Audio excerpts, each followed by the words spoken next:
ახალ ფორმულას ვიწყებთ პირდაპირ ჩართვით გორიდან, სადაც პოლიციელთა მხრიდან ორ მოქალაქეზე ჯგუფური ძალადობის ფაქტიდან ერთდღიანი დაგვიანებით რეჟიმმა 6 პოლიციელი დააკავა, თუმცა ეს იმას არ ნიშნავს, რომ მომხდარზე კითხვები ამოიწურა. რა ნიშნით შეირჩა მხოლოდ 6 და რას უპირებს რეჟიმი მსხვერპლებს, რომელთა წინააღმდეგ პროპაგანდა ამუშავებულია? ჩვენ ყველა საკითხს დეტალურად დაუბრუნდებით, თუმცა მანამდე პირდაპირ ჩართვა გორიდან, სადაც პოლიციის სამმართველოსთან აქცია მიმდინარეობს, დეა ბაძაღუა შემოგვერთება ახლა.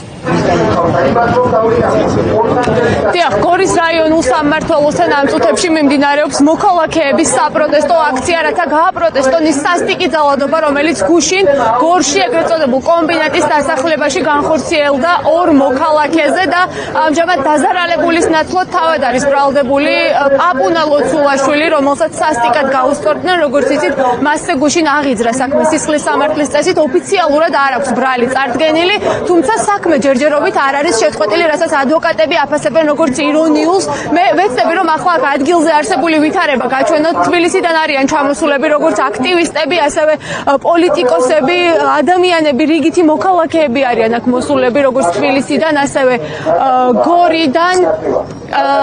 თქვენ ხედავთ აქ ბანერებსაც, სიტყვით გამოდიან აქ ადამიანები და მათ შორის მიმართავდნენ პოლიციელებს, რომლებიც იმყოფებიან სამმართველოს შენობაში, თუმცა ისინი არ ეხმაურებიან აქციის მონაწილეების მიმართვებს. ჩვენთან ერთად ახლა იმყოფება გუშინ ნაცემი ლაშა აბისონაშვილის და ნუცა აბისონაშვილი, რომელსაც გავესაუბრებით. ახლა თქვენ იყავით ერთ-ერთი ინიციატორი დღევანდელი ამ აქციის. პირველ რიგში გითხარით თქვენი ძმის მდგომარეობა, რომელიც გუშინ გახდა როგორც ფიზიკური, ასევე სიტყვიერი ძალადობის მსხვერპლი პოლიციელების მხრიდან, რომელიც მეგობრის დასახმარებლად იყო რეალურად ადგილზე მსული. გითხარით პირველ რიგში მისი მდგომარეობა და შემდგომ რა არის თქვენი მთავარი მოთხოვნა? მისი მდგომარეობა პაპუნასთან შედარებით მსუბუქია, შედარებით პაპუნას აქვს ცოტა მძიმე მდგომარეობა. ასევე მინდა გითხრათ დღევანდელ აქციასთან დაკავშირებით, რატომ დავაანონსე?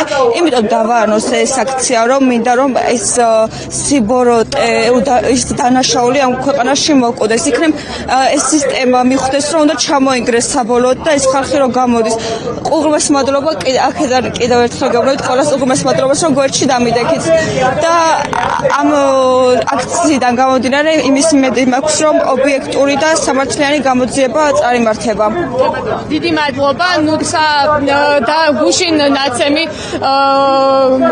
ადამიანის ახალგაზრდა მამაკაცის დასუსმენდით თქვენ პირდაპირ ეთერში. მე ვხედავ აქ თეო ბზიშვილს, ვახო ფიცხელაურის მეუღლეს. მოგესალმებით. თქვენ საკმაოდ ემოციური გამოსვლა გქონდათ სულ ცოტა ხნის წინ. მიმართავდით პოლიციელებს, რომლებიც იმყოფებიან სამმართველოს შენობაში და არა მხოლოდ და მიმართავდით მათ, რადგან როგორც თქვით, თქვენი მეუღლე გახდა გასულ წელს მათი ძალადობის მსხვერპლი და ეს არის სისტემური შედეგი, ის ძალადობა, რომელიც ჩვენ გუშინ გახეთ. გითხარით თქვენი პოზიციისა და ემოციების შესახებ უფრო მეტი. ქვეყანაში ძალიან დიდი ხანია მიმდინარეობს სისტემური დანაშაული, პატიოსანი მოქალაქეები არიან რეპრესიული რეჟიმის ტერორის ქვეშ, რომელსაც მუდმივად და ყოველდღიურ რეჟიმში ახორციელებენ. ჩვეულებრივი მოქალაქეებისთვის, რომლებიც არ არიან აქტიურ ცხოვრებაში ჩართულები, ხო, და არ უკვირდებიან ამ ქვეყნის პოლიტიკურ კურსს და ორიენტაციას, რამდენად სტაბილურად ვაგრძელებ ცხოვრებას, ვერ ამჩნევენ, რამდენად სისხლიანია რეჟიმი და რამდენად საშიშია რეჟიმი. დარწმუნებული ვარ, რომ პაპუნა ლოცულაშვილის თავის დროზე ვერ ამჩნევდა რა რისკების წინაშე დადგა ვახო ფიცხელაური, მაშინ როდესაც გაიტაცეს.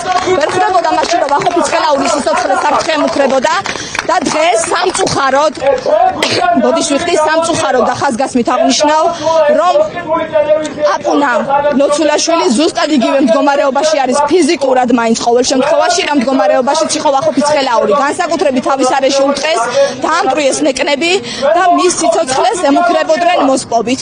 სისტემური დანაშაულის წვერი არის პაპუნა ლოცულაშვილი და იმის ქვეშ ათობით ადამიანი არის უსამართლო ტყვეობაში. 20,000-ზე მეტი პატიმარი ყავს ხალხო და აქედან ძალიან დიდი ნაწილი თავის სიმართლეს ვერასდროს ვერ დაამტკიცებს, იმიტომ რომ უკან სისტემაა. უღრმესი მადლობა. თეო ბზიშვილს უსმენდით თქვენ პირდაპირ ეთერში ვახო ფიცხელაურის მეუღლეს, რომელიც ამჟამად იმყოფება საპატიმროში. ჩვენ როგორც გითხარით, ვიმყოფებით გორის რაიონულ სამმართველოსთან, სადაც თქვენ კადრში ხედავთ, რომ შეკრებილები არიან მოქალაქეები იმ სასტიკი ძალადობის გასაპროტესტებლად, რომელიც გუშინ ჩაიდინეს პოლიციელებმა ორი ახალგაზრდა მამაკაცის მიმართ.